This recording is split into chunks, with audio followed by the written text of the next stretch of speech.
Okay, done. Ito. Pakita ko. Bibigay ko sa itong 360 camera ko. 360 camera. So, battery. Paano tanggalin yung battery? Ang battery nasa gilid.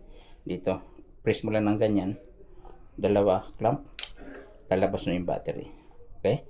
Then meron ka ng 256 gigabyte na SD drive. Like 8 hours recording. So, pag pinasok mo yung battery, make sure na andun yung gap doon sa ilalim, ha. Ito. Ayan. Pagpasok mo ng ganyan, huwag mong i-push. Hawakan mo itong dito, press in, then, yun. Wala ka na makitang pula dyan. Yeah, okay?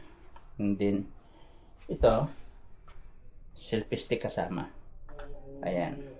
Kung selfie sticks, pasok mo sa ganyan. Paano sa, yun. Invisible to. Yan. Hindi mo ito makikita sa camera. Invisible yan. Ngayon, paano buksan to? Standing dito. Tusok mo lang dito. Pause mo. Pause. Sunog bubukas na. Okay? Then, pwede na mag-stand. Pause dito. Yan. Pause.